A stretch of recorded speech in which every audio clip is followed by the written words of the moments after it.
Grab your pre-workout and turn up that volume. It is time for a new episode of the Powerlifters Den with your host, Cam Smith. What's up, Powerlifters Den family? Want to rep the podcast and look good while doing it? Check out my official merch store at plden.company.site.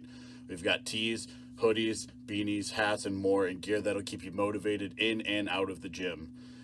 Every purchase helps support me and the podcast and keeps the den growing strong. So whether you're hitting a heavy squat session or just lounging in style, we've got you covered.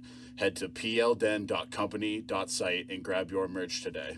Hello, everybody. Welcome back to another episode of the Powerlifters Den. I'm your host, Cam Smith, and today I want to bring on someone who's been involved in strength sports for a long time. He's been involved anywhere from NFL strength training to powerlifting himself. So, Bill, why don't you introduce yourself? Hello, folks.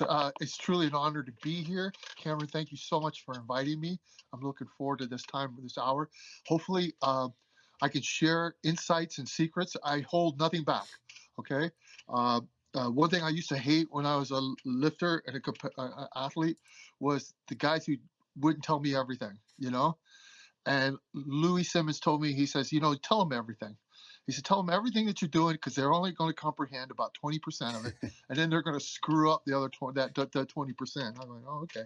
And so, yeah, I don't mind at all. I want to share as much as possible because I don't want to go. I'm 66 years old and I ain't going to live forever. So I want to share my ideas so that people don't go and bang their head against the wall like I did for so many years trying to develop, let's just say the bench press, But I came up, I started lifting as soon as I got 14 years old, got that, little JC Penney weightlifting set, concrete weights, didn't know what to do.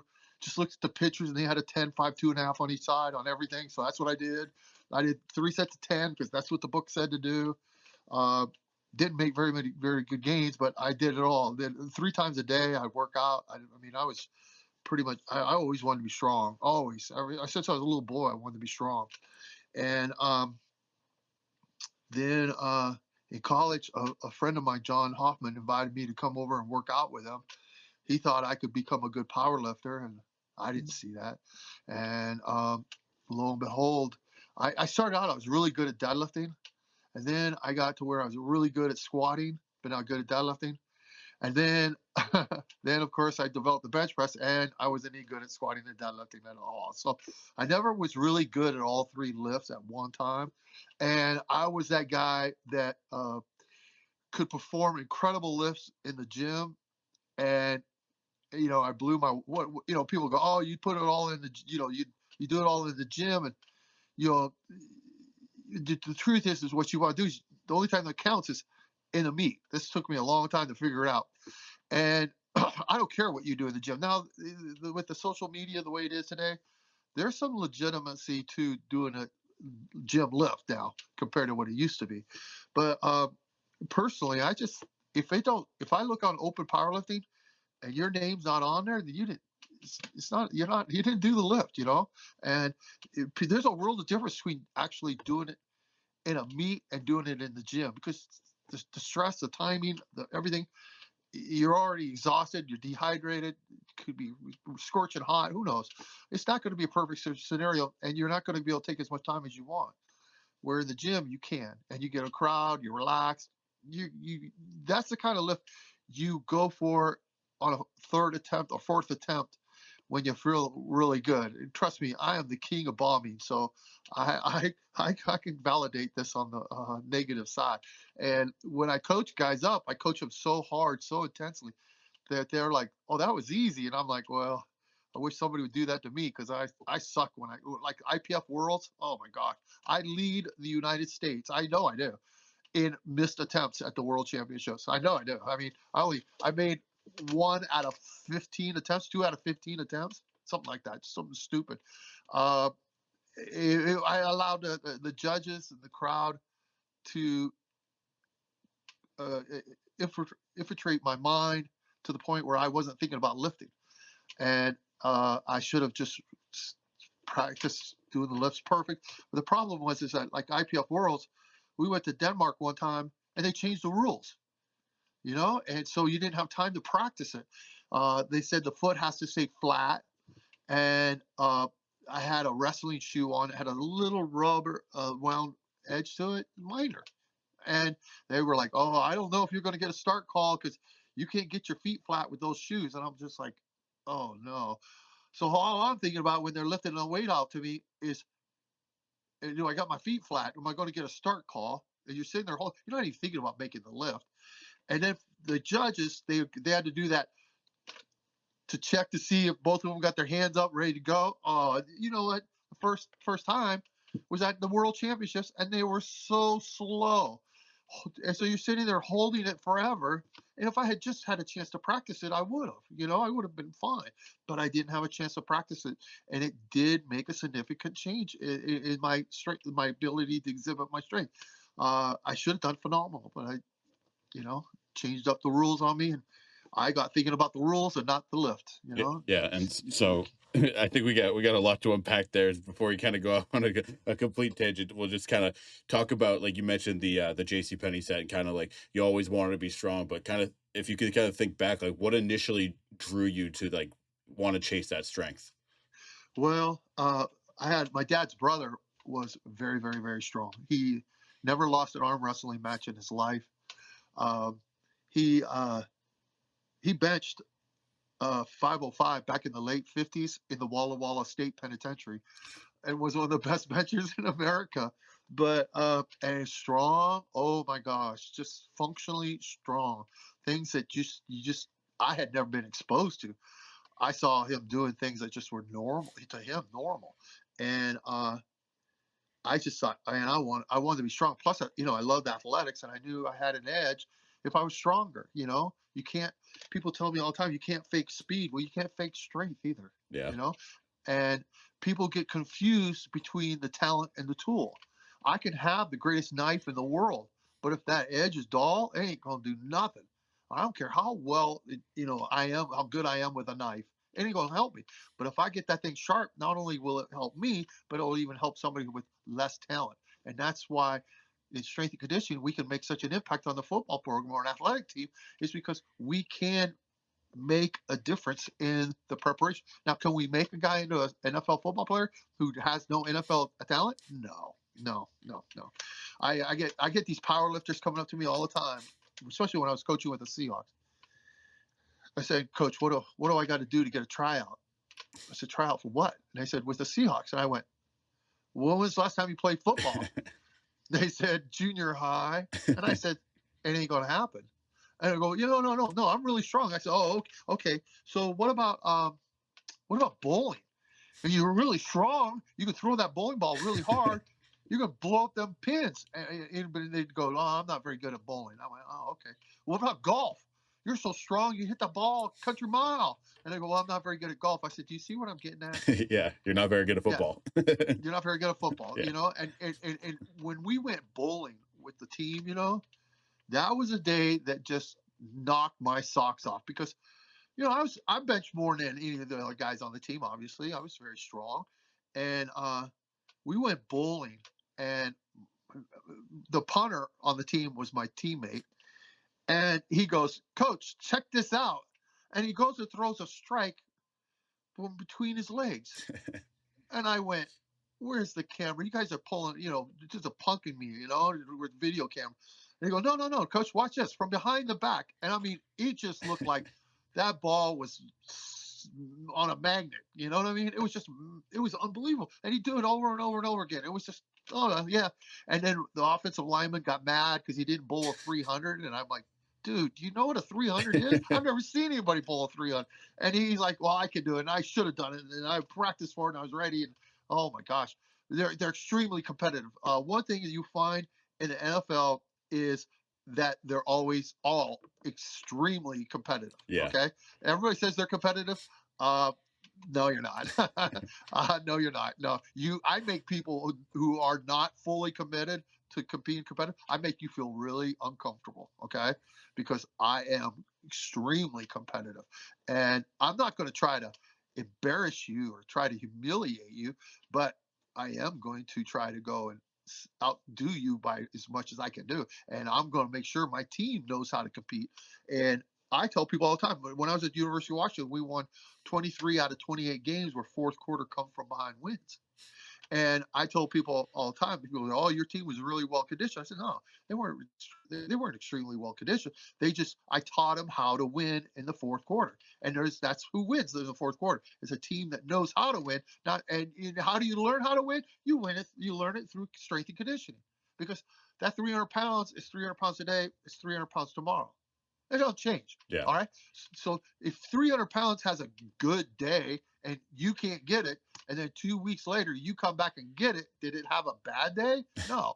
You're the one who had to look yourself in the mirror and said, what do I have to do to get better to make sure that I'm successful in the future? Yeah, and so what do you think, kind of basing off of like what you see in powerlifter versus NFL athletes, what do you think kind of sets up an NFL player to kind of make that 300 more consistent than a powerlifter who kind of just goes, "Oh, I had a bad day." Yeah, yeah. You got to be careful with the NFL guys, because if they miss it, sometimes they don't need to try it again. And the hardest thing to do is pull them off that bar. You Yep. know, you're not doing it again, and you basically have to lay your life out there to keep them from doing it. But then when they're coming out the tunnel, they'll turn to, "Hey, coach, thanks for helping me out. I'm really glad I'm coming out of this tunnel." I said, "I'm really glad to be walking out of this tunnel with you." You know, and as long as they understand, I don't train you to be a weightlifter. I'm a weightlifter. I was powerlifter. All right. I got very little money for being a powerlifter. Yep. I, they got paid extremely well. Okay, extremely well. I forget what it was. Uh, Gosh, it was crazy how much, like, Walter Jones got paid like $8,000 a play or something stupid. It was crazy. But I'll tell you what, he was special. And so when you could do your job that well and it influences the whole team, then sometimes it's worth it. Yeah, and But you were kind of talking back to with like the punter kind of bowling strikes. There's something out of nowhere. It's like it's crazy to like you don't realize how much like another level that professional athlete is until you see them do something else. And the first thing I can think of is like Steph Curry when he goes to play golf. Like he's an absolutely phenomenal golfer and he's just a yeah, good basketball player. Like it's yeah, yeah. I coached a guy at University of Washington, decided not to play football anymore and went to play basketball. Nate Robinson, and yeah, won the slam dunk contest a few years in a row. We had no idea. We knew he was athletic and we knew yeah. he could jump, but we didn't know he was going to go and win the slam dunk contest. And we were kind of like disappointed he didn't continue to play football. But I think he made the right decision. Yeah, and so kind of going off of that with the whole like just having that like competitive mindset and obviously you've seen kind of powerlifting and strength coaching and football kind of evolve over the years. What are Yeah. some of the biggest things that you've seen in strength coaching and football that have evolved over the years? Oh man, I'm going to start out with the bad. Okay, Yeah. the bad is strength coaches are scared to death of getting an athlete hurt. Okay, scared to death, and they lift little tiny baby weights, and then they can't understand why the second half or the last fourth of the season, why they're just hanging in there. You got to get what you do during training camp is going to affect you the last fourth of the season. Okay, just no question about it. I always tell people what you do in November is what is based off what you do in August. Okay, uh, it's crucial. But with the guys, uh, as competitive as they are, you got to be a little bit careful. Now, the other side is that they don't necessarily like lifting weights. They don't believe in it. Yeah. And so you got to sell them on the idea of why they need to lift weights. It's not because it's going to make you necessarily bigger, faster, stronger, which we know it does. But for them, it's the money. Okay, you got to throw that out there, and you know, and go, hey, you know what? I know there's an extra 2 point whatever $1 million if I can get you healthy this year and you can play next year. And they go, you think you could help me? I'm like, absolutely. I know I could. I wouldn't tell them if I didn't know.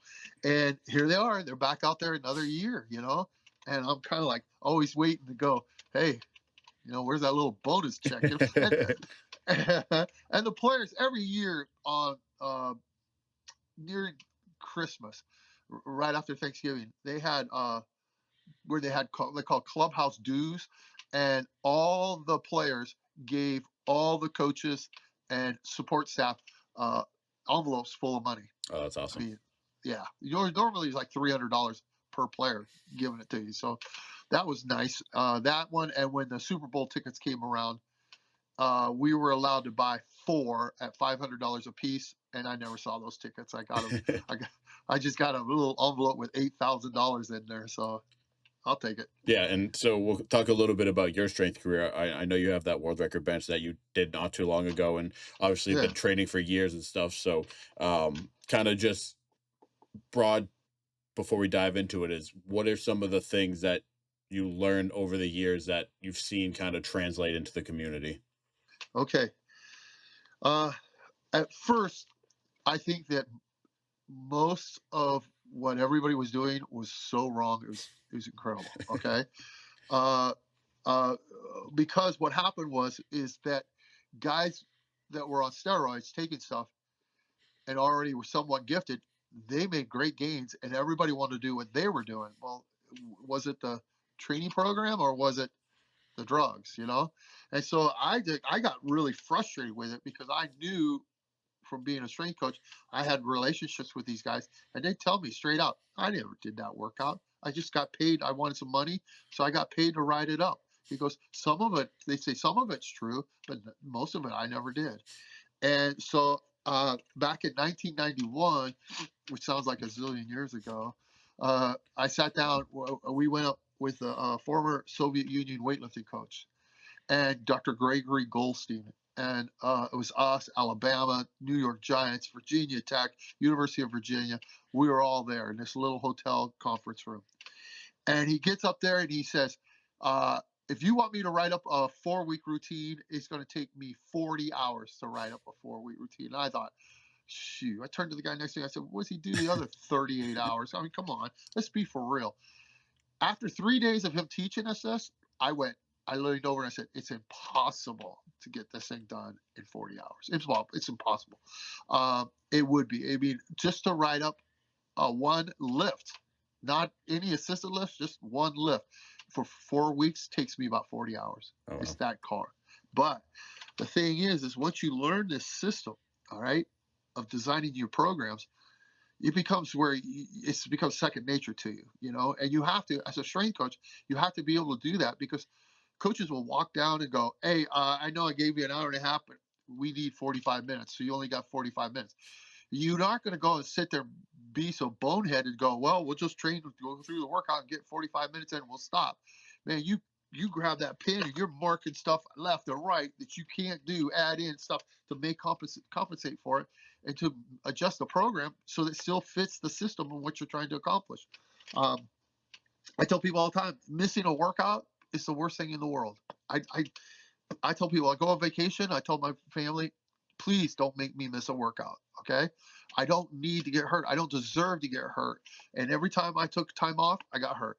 So if you trained with me and you missed a workout, I take you completely back to ground zero. And they get so mad. And I'm like, hey, I'm just trying to protect you. I don't want to see you get hurt. And I know you're going to get hurt if you go and you do that. And we had huge success. That one, and I'm a big believer in football players being their strongest during football season. I know it sounds crazy. But what happens, I think, too many times, and this is where the hypertrophy bodybuilding comes into play. I think too many times coaches are so afraid to get guys hurt that they end up spending too much time doing hypertrophy training, and that's how they develop the strength. And then they find out come around the 1st of November, it don't work, and they're falling off the face of the earth strength wise. And I have the philosophy that it's basically inch by inch, it's a cinch, yard by yard, it's hard. So in season, we're going to bump your weight up ever so slightly every week. Okay. And well, in fact, the football players, what I did is I gave them a choice. You could go down 5 pounds, you go down 2.5, or go up 2.5, or up 5. You were never allowed to stay the same. You were never allowed to go up more than 5. Those guys would hit +5 every single workout. Before they even did it, they knew they were going. by the time the season was over, they were doing a single with more weight than they'd ever done before in their whole life in season. Like it was nothing. It was a joke to them. And we tested out the last 2 years, and we had. I was really strict about my testing, and normally 60 to 65% personal records is phenomenal. Okay, legitimately, if you can legitimately tell that that's the individual, 65% of you guys made gains. We tested 4 times a year, so we were pretty comprehensive in our testing, and we saw easily over 80% personal records in every lift, cleans, squats, vertical, standing long jump, which the standing long jump I consider the single most important test that we do. If people think there's no difference between the standing long jump and the vertical, you're crazy. There's a world of difference, Yeah. and you can see it based off your exercises. If my hang cleans went up, and in general as a team, my standing long jumps would go up. And same thing with the vertical and the power clean. Yeah, so going off of that with the kind of in a way kind of peaking into the season, what are the things that you do to kind of manage that like fatigue from obviously practices and games and things like that to where they can still get that strength but not feel it in a game? Yes, that's the key. Is in fact what you want to do is you want to enhance the practice, enhance the games, and you can do that if you pick the right weights and right reps and sets. Our kickers quickly realized that after a light dynamic type squat workout, that they would kick their best, and they had their best practices. So they said, Coach, can we come in and do a really light squat workout the day of the game? And I'm like, been waiting. Yeah, and they said, "Hey, coach, I'm going to perform better," and I knew they would. It's an old shot putter's trick. Um, Mac Wilkins set the world record in the discus, and earlier in the day he went and squatted 670, I think it was 680, and then came out and set the world record. And everybody's like, "Oh, I can't believe he set the world record after doing a heavy squat," and I'm like, doing a heavy squat will allow you to throw up to 10% further. It's huge. And so I started experimenting with my team and myself on which exercises would enhance your throwing. And we found this doing the squat, if you're used to squatting heavy, going up to 90% for a single, you would throw incredibly well. Incredibly well.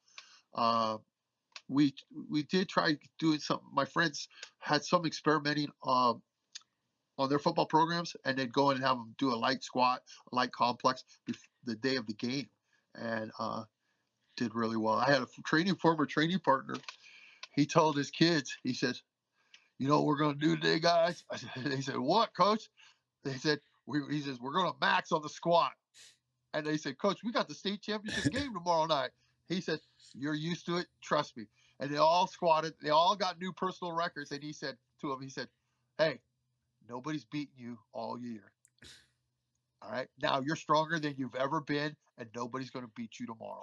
And they won, man. Yeah. And so, it's a psychological thing, partially, but there is some truth to your fastest 40 will come after doing a squat because it allows the muscles to contract faster, more.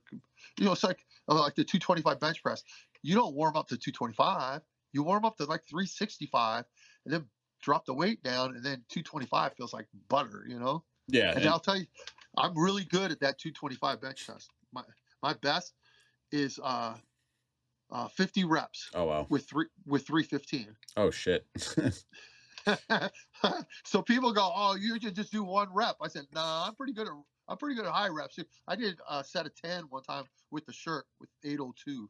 Oh wow. So In a poly? no, Oh, I was like, the Jesus, band. that sounds impossible.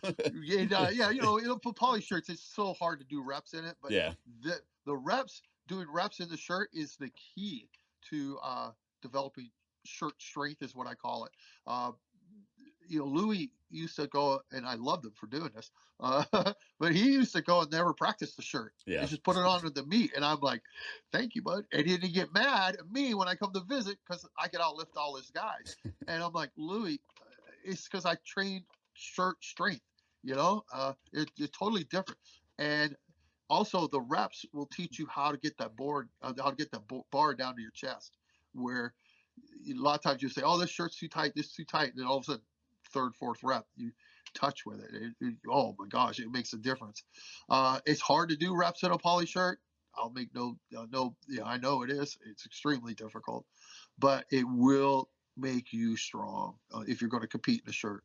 Yeah, and so kind of my follow-up to the I know you like the training heavy before like a big game or something, but I guess why does that work for athletic performance but not strength output? No, uh, no.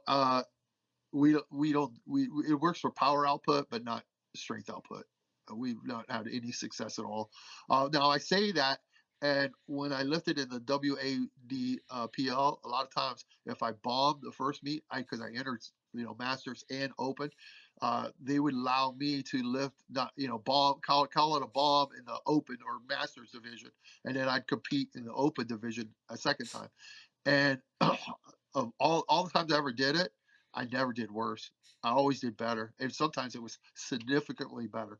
So there may be something to handling some heavy weight. It's just you got to be extremely good shape. A lot of times because of anxiety, I don't perform well until I go and wear myself out. Then if I can relax and do something respectable, Yeah, it's kind of like that first squat butterflies. Like the first squat, your opening squat always like ends up being like the shittiest lift of the day because you just have that all those nerves and everything. So it is horrible, isn't it? yeah, Oh, but yeah, as far as what was I gonna say? Um, I guess the shift, like if you take like an NFL player and bring him into a powerlifting meet, I don't know if you have like friends or anything that have done that, but like I think one of the bigger adjustments for me coming from college football to powerlifting was the idea of like deloading and resting before your meet and kind of taking that week off. So kind of maybe want to talk about yeah. that. Well, you know what? I don't. Okay, I don't do that. No way. Uh, Louis told me. I hate to quote Louis so much, but I have been. Louis told me. He says, "You poke an old man with a needle, he'll jump just as high as a young guy." All right. Yeah. So it's all about having your nervous system fresh. And so he said, I would never be in a training state in my training cycle where I couldn't go and if they said, "Hey, you got to meet in 2 weeks," he'd go, "I'm ready. I'll be ready." You know, because so many times we train with so much residual fatigue that that you need that time off to be able to exhibit at least some strength that you have. But I personally train probably about 90-95% what I call relative intensity, meaning if I could do it 9 times, I'm going to stop at 5 or 6. Okay. I could do it more, but the bar speed starts to slow down, and I don't want to slow down. I want to be aggressive as I can in all my reps. But I think that a lot of football players would have they have a hard time in powerlifting because they're just not built for it. They got those long arms, and they're just not built for it. So and they're making plenty of money doing what they're supposed to be doing too. So they're not motivated most of the time. They're very occasionally you meet someone who says, "Hey, I'd like to do that." I try to talk them out of it. Yeah. And as far as being a strength coach in the NFL, what kind of got you to that journey? Because we kind of didn't really touch on the beginning of that. What got you to that Yeah. point? Well, Kent Johnson, who was Mike Holmgren's right hand man with the Packers and then with the Seahawks, uh, he came to Seattle. I got to meet him and know him really well when he was with the Packers, and him and Louis were good friends. And I was sharing with him some insights on how to how to train your dynamic day. Because what back then Louis would go and do the same exercise 3 weeks in a row on your max effort, and I kept going, man, I just kept going and doing the same number over and over and over again 3 weeks in a row. I didn't need to do it. Didn't need to do it over and over again. I just one time is done, good enough. And but I told Kent, I said, when you go into your max effort day, all right, and week 1 has a lower relative intensity, meaning you're not going to go that heavy, but week 3 you're going to go really heavy, then you better contrast that with your bench press, meaning the week that you go really, really heavy, you better go really, really light to make sure that you don't overtrain. Sense. Yeah. There's a bunch of stuff that we do. I thought, the biggest mistake strength coaches make and powerlifting coaches make, biggest mistake they make. If a kid is training with a 300-pound max, it goes to max and he puts up 350. Every coach in America is going to go and put his max down at 350. Yeah. Everybody. That's the worst thing you could do. The worst thing. If the kid was making great gains off of 300, he's going to continue to make great gains off of 310. All right. But if you look at the total amount of tonnage that's going to change when you go to 350, he's not used to that tonnage. And within 3 or 4 weeks, all of a sudden something's going to get injured. He's going to get weaker. The bar's going to start going slower. But we don't want to go slow. So I'm a big believer in work capacity and keeping you in the zones of the percentages that I need you to be in to allow you to develop the type of strength and power that's specific to your sport. And then I want to be consistent with it. And I want to make small gains every week. Every day you come in there, it's not just to work out. There's a purpose behind it. Yeah. And if there's not a purpose, I'm gonna tell you go home. Yeah. And one of the things that one of my college strength coach did, and I'm not really sure where it came from. I can't remember it off the top of my head, but the whole idea of kind of, yeah, you do your testing at the beginning of camp or whatever, and then you kind of, all your training percentages are based on 90% from that. So like 75% of 90% versus 75% of 100%. And it kind of keeps you in that, like, you're not redlining at the end of like a heavy 3-week wave or anything like that. Yeah, we did 85%. We reestablished everybody's maxes at 85%. And then we just kept, the bar was easy. The other trick we found was that during training camp, we did the same exact workout 3 weeks in a row. Same workout. But during the summer, we would be doing, let's say, the bench press with a minute 50 turnover, meaning you and your training partners have a minute 50 to do all your sets. All you guys finish your sets and get ready to do the next set. Okay. So during season, I don't have that much time for them to have to do that. So what I did is I cut 10 seconds out every week. Same exact weight, same set, same reps. I just took 10 seconds away. And eventually I condensed the workout to where they were doing it in a minute 10 by the third week or something like that. By the time the first week of the season started. So we were able to get done a whole workout in 30, 35 minutes, the whole workout. I actually have video. I need to post this sometime of the offensive defensive linemen doing an entire bench workout. Now it's only like 5 or 6 sets of 2, but at maybe 60, 65%. So it's light, but they had to switch partners and they had to change the weight. No weights left on the floor. And they completed the whole workout in 59 seconds. Oh, wow. That's crazy. Yeah. Yeah.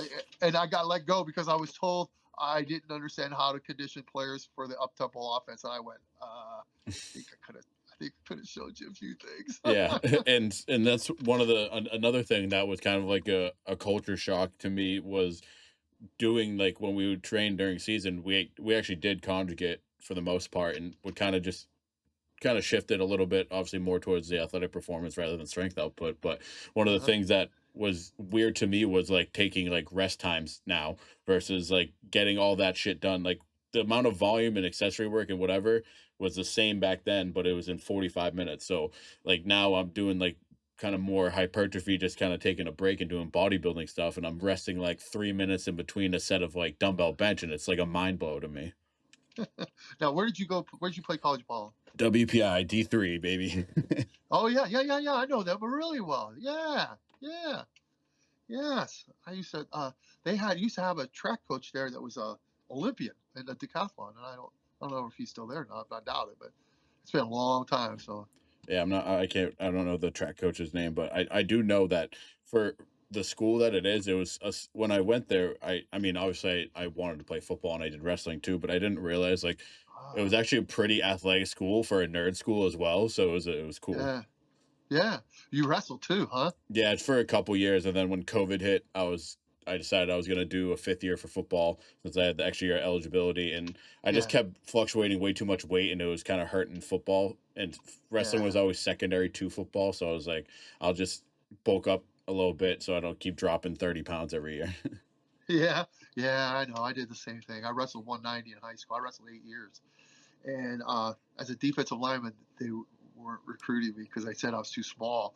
By the end of my freshman year, I was 235. You know, a lot. Exactly the same for me, and it was I I was just wrestling at heavyweight because I'm like I'm not cutting to 197 because then I'm gonna get killed in football. I wish we had a really good heavyweight. So, for the team, I had to wrestle 190. At first, I wasn't going to wrestle my senior year, but I decided, that's my favorite sport. It was the best sport I ever did. It was easy for me.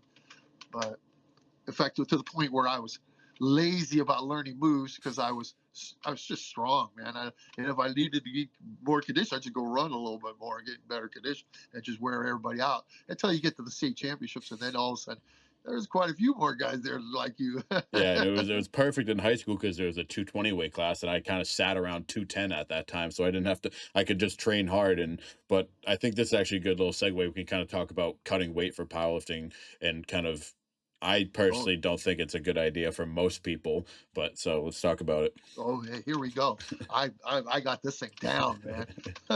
All right, you're cutting weight for meat. All right, isn't about how much weight can you lose. All right. The key is how much weight can you put back on after you weigh in before you start to lift. All right. In the USAPL, IPF, you had 2 hours, 2 hours to weigh in and uh, eat and warm up and get ready to lift. You didn't really get that much time. So you you might have been you might have had 2 pounds you could have allowed yourself. You're not going to cut very much weight there, it. okay? Because you can't put it back on, and you're a bomb. Now, if you have a 24-hour weigh-in, yeah, I've gone in there and weighed in at I weighed 275 one day. It was like 300 the next day. Yeah. Yeah, it was. I looked horrible, and after I weighed in, I couldn't even get up out of the chair to go to my room. I just sat there for 45 minutes. Finally got the strength to get to my room. Went to sleep. My wife called. She goes, "You okay?" And I'm like, "No, I'm not doing that good." But now I've learned how to cut the weight, and the key is uh, is water, and the water cut. I don't know if you're familiar with it, but Yeah. man, you 2 gallons of water or something like that, massive amounts of water the first day, and then start drinking less and less and less. I'll tell you what, and drop your sodium and massive amounts of protein, uh, no carbs, and man, the biggest problem I've had is with other guys is they go know that they need to lose 11 pounds or whatever, and they end up losing 18, and I'm like, oh, coach, I lost 18. Well, that's not good. Yeah, you want to kind of uh, hit the mark, not miss it. yeah. I need every bonus point I can get. So, but yeah, and by the way, also I wanted to mention the fact that uh, when I quit powerlifting, I had 20 guys and girls that I coached that on open powerlifting were ranked in the top 20 in the world of all time in their division. All right. So this includes 69-year-old men, 16-year-old guys, raw shirts. It don't matter. Powerlifters, bench pressers. It don't matter. So while you might go and close your mind to some of my ideas, particularly like on the squat and deadlift, because you think I wasn't world class at it. I was good, but I wasn't world class. It's only because I didn't have time to train it. As a coach, you're coaching, you're married, you got kids. You're lucky you can get one lift in to compete. Seriously. Uh, and then you get all the hassle from the administration. You know, I had them coming down at one school I worked at tell me that I looked unprofessional with chalk all over my hands when when the recruits come in. I said, well, if you tell me the recruits are coming in, I wash up, I clean up, and I put a nice shirt on. I look very presentable. But if you just walk in there in the middle of my workout, yeah, we're getting after it, and I'm not ashamed of it. And our athletic director, she told me one time, you need to do something about the players' necks. I says, because we had a player get a spinal injury. He died a year and a half later. Oh wow. And I know. So I'm like, I thought, oh, she's bringing this up. And I said, well, I'm doing everything I can to make sure their necks are big. She was, yeah, they're too big. It doesn't look very nice. And I'm like, I could sleep at night because I know I worked that kid's neck hard, and I know that we did everything we could to prevent him from getting a neck injury. Yeah, You know. my coach one year we did a thick neck check because obviously we know about all the studies about like the concussion and CTE and everything like that. But I think kind of we were talking about with a recruit coming in training. I think a funny story. I don't know if I've shared it on the podcast before, but when I did my overnight for to visit the school, the team was like working out and up in the rec center, and I joined in with them, not knowing that I wasn't supposed to join in. And my coach and he remembers this story, and he's like, hey, you can't train, like we're just here to like visit. And I like kind of like shrugged him off and like kept training. And he came up to me again and was like, no, like you can't lift, like it's a liability issue. And then Yeah, yeah, like a few years yeah. down the road, he's like, I knew from that moment you were going to be a good player on this team. Yeah, we didn't get very many recruits that wanted to work out. Not very many. No, they were scared to because they had we had a record board up, and they saw some of our kids lifting, and they were like, "No, I need to come here so I can get more like these guys." And I guess a question I have for you is if if a player, because I kind of started powerlifting towards the end of my football career, and like Uh-huh. if a player wanted to maybe start competing, like if obviously if they're not professional, if they're like maybe college or something like that, like how would you kind of approach that player that maybe wanted to get into powerlifting while still being a football player? Well, it depends. First of all, I'd go to make sure the head coach was behind it. Okay, because if the head coach isn't behind it, man, all I'm doing is creating a problem. I, the higher level you go in coaching, the fewer the players want to go and do powerlifting. You Yeah. know, which makes sense. So you don't want to go and confuse them. Now on the other side, uh, when I was at Liberty the first time, I took a bunch of the football players, all a bunch of heavyweight guys, and we went to the collegiate nationals. And after the first day, they had all the guys from 165 down lifting, and we were dead last place. Right? We were horrible.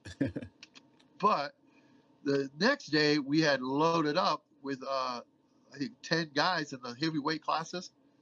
We finished third in the nation, Oh wow. in the national championships because we loaded up with a lot of the college football powerlifting teams don't have heavyweights, don't have the big guys. They're all playing sports. So, here's my chance to have a chance to do something. I had a ball with those guys, man. It was a blast. But we were probably like Division II, maybe one AA. Um, they didn't know how to compete real well, and so what I was trying to do is I was trying to get them to believe in themselves and go, hey, wait a minute, I got a chance to become something special beyond what I thought I was able to do. So, I would definitely do it like in the winter time, but not nowhere near during this close to the season. Yeah, and I think I think yeah, because I ended up doing my first full power meet in February, so it was kind of like right that in between where it's like you're kind of literally just lifting at that point. You're not in spring ball, you're not in season. Yeah. So I was like, well, I feel like if I'm gonna try it, this is the perfect time to try it. Exactly, exactly is what and to be honest with you, with all the conditioning I did, the deadlift was like, and all the pulls, we didn't clean heavy, but we just did a lot of pulls, and my kids could deadlift really, really well. People ask, you think that my guys all were great bench pressers? They were good bench pressers, but they weren't going to become a great bench pressers to inhibit their speed and power development. Okay, I know. I mean, here I benched 800 pounds when I was coaching with the Seahawks. And Sean Alexander came up to me one day. I said, Coach, our starting nose guard is in a wheelchair. He can't play this week. Coach, we need you to play this Sunday. I laughed. I'm like, Sean, stop making fun of me. I said, Coach, how are you making fun of you? You bench 800 pounds. You're 330 pounds. You're bigger than our nose guard. And I'm like, but I'm not conditioned for it. And they said, Coach, you only got to play 3 or 4 plays. I said, in a row? And, but they said, at that time, Jerry Rice was on the team. And they said, well, Jerry's on the team. I said, yeah, but Jerry's been playing football. I haven't. I haven't played football 20 plus 40, 20 plus years. I said, I'll just embarrass myself. They said, well, we're going to go talk to Coach Holgram. Well, Coach Holgram never once asked me to come play. So You must have to bench more than 800, which nobody else on the team could bench 800. So maybe it's not the bench press that makes you a great football player. Yeah, and so I guess with talking about that, with obviously the combine does the 225, and that's kind of like a standard marker for like football players and different Yeah. things. Kind of why has that been? What's like the history behind that? Because why is it Well, that? yeah, the reason they do that is because they want to find something. They don't necessarily want to see how much you can bench press. They just want to know, do you go to the weight room? Can they validate what the strength coach said about you? And that's all it is. And so to do a lot of reps for the combine, it could be helpful just because of the fact that it shows that you're committed to the weight room. A lot of guys who train guys for the combine will tell me, bench press is a waste of time. Well, if you're a marginal guy, that might be the one lift that gets you in the NFL, you know? So uh, I got to train football players to be strong in the upper body and yet not let it inhibit their performance. So why can't you do that when you're training guys for the combine? You know, I tried it a year and a half ago. Tried to talk to one guy about it, and he just laughed at me. I don't know if he knew who I was or anything, and I'm just like, dude, I was just trying to talk about training, and he was just like making fun of me. You know, like you don't need to go there. And I says, I'm done talking to you. I don't want to talk to you anymore. I'm going to turn around here and I'm going to have a conversation with the rest of these people who are open to talking about different ideas that they have. I'm not going to, I don't need to hear you tell me about your philosophy of why bench pressing isn't going to help a football player, you know? Yeah, and kind of with that powerlifting mind in the NFL coaching sphere, I know a big part of your career was kind of figuring out weak links, but I guess how does that apply in the weight room at like on a football team? Because obviously you're not necessarily concerned about like weak triceps and things like specifics like that, like in powerlifting. Well, you're worried about strong shoulders. Your shoulders being able to handle the duration of the season. And the bench press could be a huge help. The problem is how you touch is going to be the indicator of how much it's going to help you. When you bring the bar down, we tell Liberty's a strict Christian school, supposed to be strict, and you're not allowed to kiss girls, okay, supposedly. So I told the guys, hey guys, I've been married over 40 years, and I got a gorgeous wife, all right. I must be doing something right. So today I'm going to teach you how to kiss a girl. And I know a couple of you broke the rules here. You kissed a girl. We'll find out which one of you have kissed a girl. But when you bring the bar down, guys, I want you to think about like you're going to kiss your girlfriend. All right, soft, gentle, barely touch, and then push the bar away. And if you can't do that right, well, then we know you're not a very good kisser. And what we're going to do is we're going to take this fettuccine, and I joke, I put a Sornex sticker on the fettuccine or this Kroger brand or Walmart brand, and I try to say, I know, you think this is great value brand, but it's not. It's a Sornex brand, I joke around about. But by doing that, you can imagine how loud the music can be, and the players come down and they'll hear that little. It's just so slight, but it teaches them how to bring the bar down and touch softly, which is going to make you bench press, not to bench press a lot of weight, but you bench press to make your shoulders really strong. Now that might lead to you benching a lot of weight, but I don't need you to compromise in your technique to lift more weight to show me that you're stronger, because I can see that you're not. The other thing is, if guys who pick their butts up off the bench, all right, it's like bouncing. It creates artificial acceleration off the chest, all right, which is going to help you with your lockout. If you go into a soft touch pause, you're going to find that a lot of times you're going to have problems with your lockout because you're going to run out of time. You're going to run out of juice because you used it so much on your start and you're not used to it. But we take, to keep the guys from picking their butts off the bench, we'll take about a 5-foot rope that's about a quarter of an inch around, and we tie a 5-pound plate to it. Then we take the rope and we pull it across the bench, and you put your butt on it. And when you go to bench press, that weight is suspended off the edge of the bench. So if you pick your butt up, the rope gets loose, ding, it hits the ground. There's no argument. Yeah.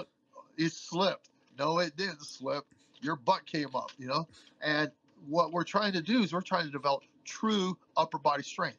All right. Now, if that leads to you benching more weight than you've ever benched before, great. But I want strong shoulders. The bottom line is I want strong shoulders. It's going to help prevent guys get hurt, and when guys don't get shoulder injuries, I'm going to get to see them play a lot more. And the better players I got on the field, the better chance I got to win.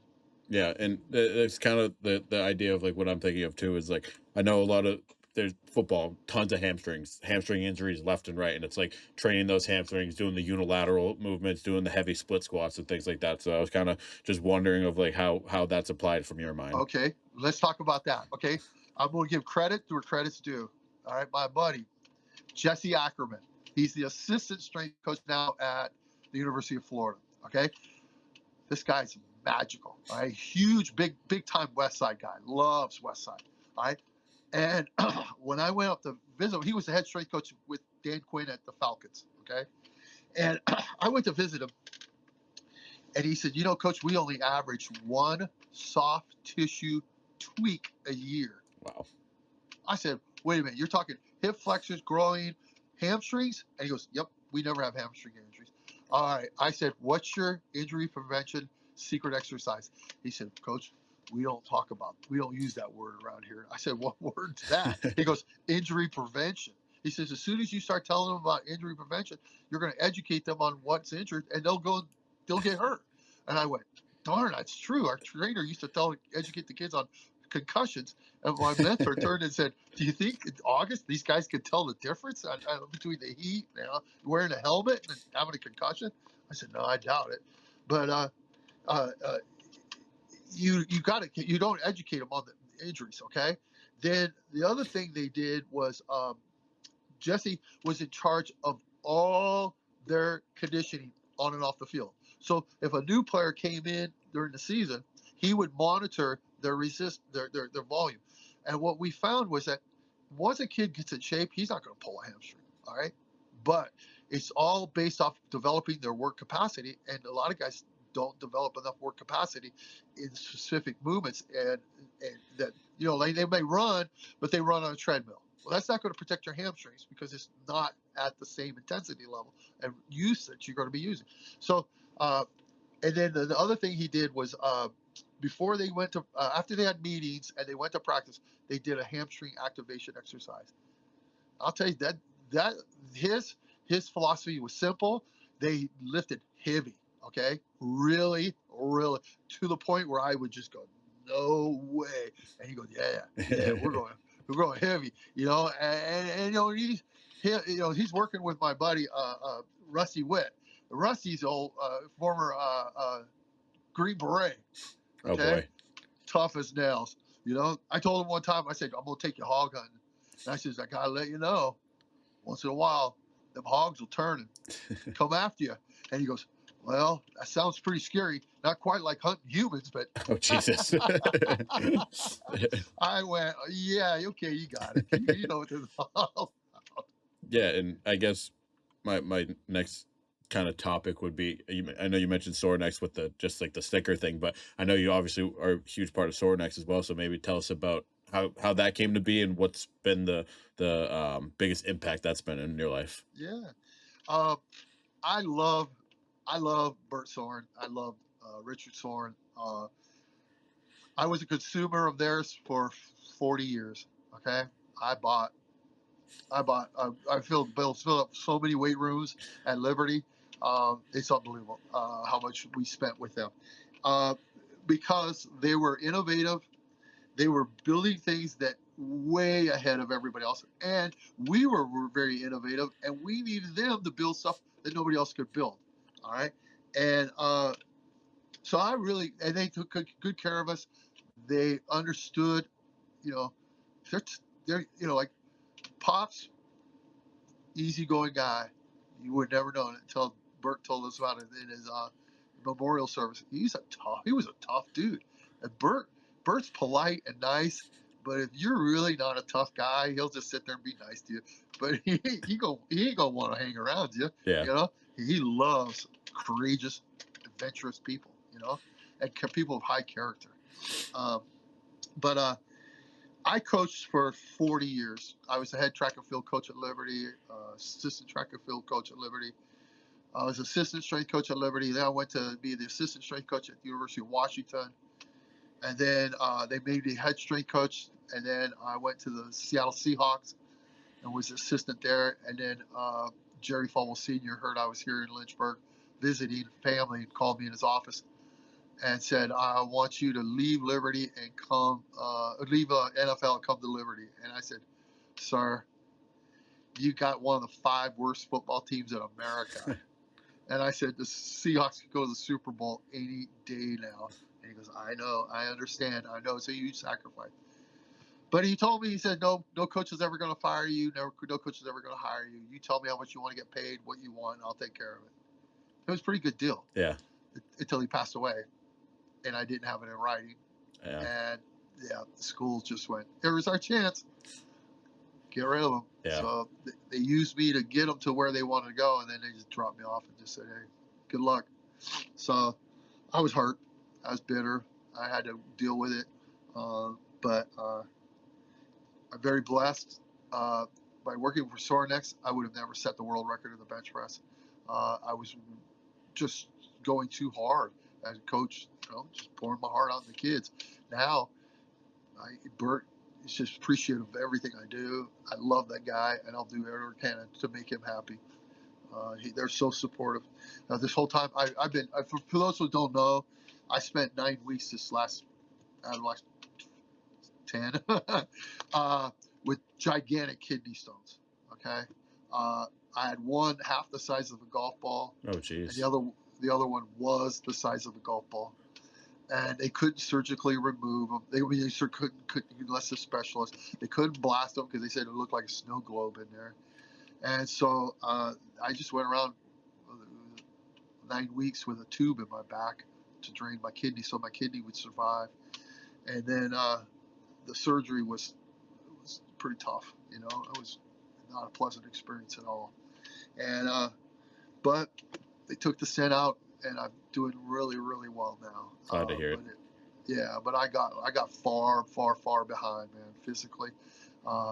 It don't take much for me to get tired right now. So walk 12 minutes and I got to lay down afterwards. But, yeah. It was a tough situation to go through. I didn't enjoy it at all. But now I'm getting back. I'm getting some energy. I told my wife, she goes, why are you doing this so late? I said, because I canceled so many times. I says, I owe the guy something, I said, I've never done, I don't like doing them this late at night. I won't do them usually. But for you, man, you've been so kind, so patient with me and through this whole process. And I need to express to you how much I appreciate you. Thank you. I appreciate that. And I mean, of course, I'm honored to have you on and talk about, because you have just so much experience, and it's really cool to see, just because a lot of us in powerlifting come from a background of sports. And so kind of getting to see that parallel of someone who did it. And like, we have all these strength coaches that are, oh, well, I'm a power lifter and I'm this strength coach, but half of them don't know what the fuck they're talking about. So, Brandon Lilly did an interview with me, and he asked me something about strength training, and I went, no. And he looked at me afterwards and goes, you're the first strength coach to ever answer that question. I went, what question was that? And he told me. I went, oh, come on, you're lying. He goes, no, Bill, they don't understand it. And I'm like, oh my gosh. It's so insulting to go up to a job against some of these people, because they don't know. They don't understand what they're doing. They don't understand. They just go, hey, this is what we used to do. Let's just do some of these. And sometimes that's lucky, and you might be good. But the thing is like, I never did the same workout with any team ever. yeah. Every team I had a different character flaw or physical flaw, and I had to address that in the off season so that we didn't go and bring out all our dirty laundry on Saturdays at the football games.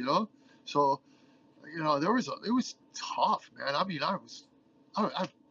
I couldn't do it again. I guarantee you, I did get arrested. Seriously, I remember one time we were doing these calisthenics, and we called it basic training. It's calisthenics on my canes.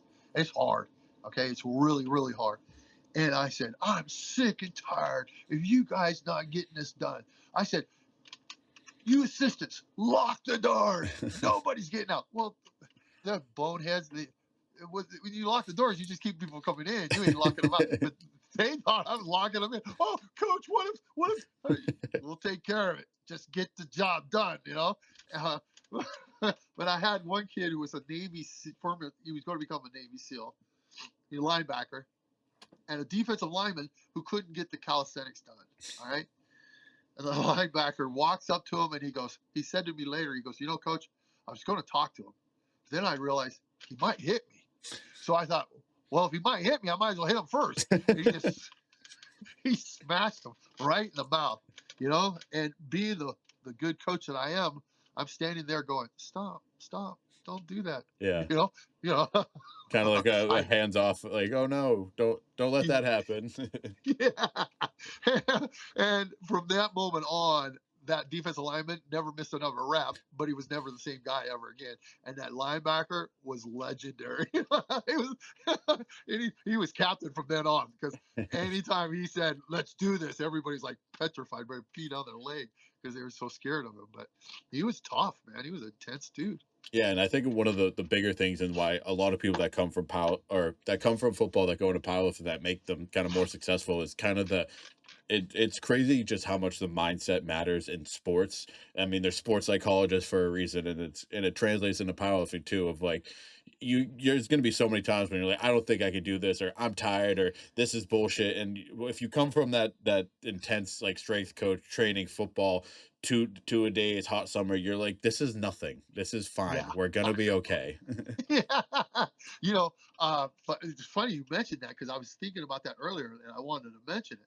Uh, uh, I had a test done when I was at Liberty, coaching at Liberty, and they put these probes on me and they'd ask me these questions. And I did yes, no, yes, no, yes, no. No, it's just okay, got it done. And they said, dude, seriously, you fear nothing.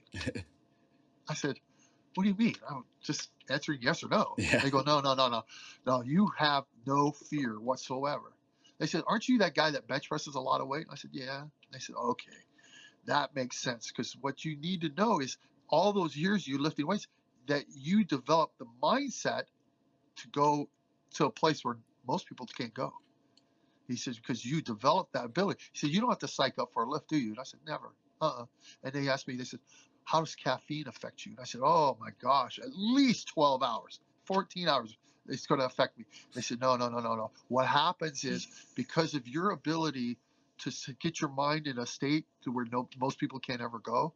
They said, when you take a little bit of caffeine, it goes to a place you can't come out of. Oh wow. And they said that I was of the hundreds of thousands of athletes they tested, I was the best number one athlete they'd ever tested for the ability to stay focused and concentrate. Oh wow. And they said, why is that? I said, why is that? And they said, because of all those heavy lifts you did. So when people go and try to tell me, oh, that's not part of football, I'm like, it's way more part of football than what you think it is. But we always did. Duncan Hundley, who's one of my interns, he's now a strength coach at the high school level, but he'll move up. He's incredibly strong. But when we trained together, we did it a little different with our max effort exercises than Louis would do. One is I always did reps first, okay, like 5x5. And then I would do the max effort exercise. So people will tell me, oh, you could do more if you do it afterwards. Yes, I know. All right. But the 5x5 was more of a producer of increasing my strength than doing the heavy single. The heavy single only was a kind of an ego thing, and it taught me how to handle heavy weight. But once I got used to handling heavy weight, it didn't matter. Dynamic workouts on the bench press, I quit doing those a long time ago. Yeah. My elbows couldn't handle it. It just hyperextended my elbows too many times. Yeah. And one of the couple of things I pull from that is the way Mike Skiba programs is we'll do like a 5x5 to 5x3 squats before we pull. One, I think mostly it's for like that kind of same reason too. You're never gonna deadlift before you squat, so it's always the last thing in the meet. And like with the dynamic work, we kind of just scrapped the idea of dynamic and just made it volume.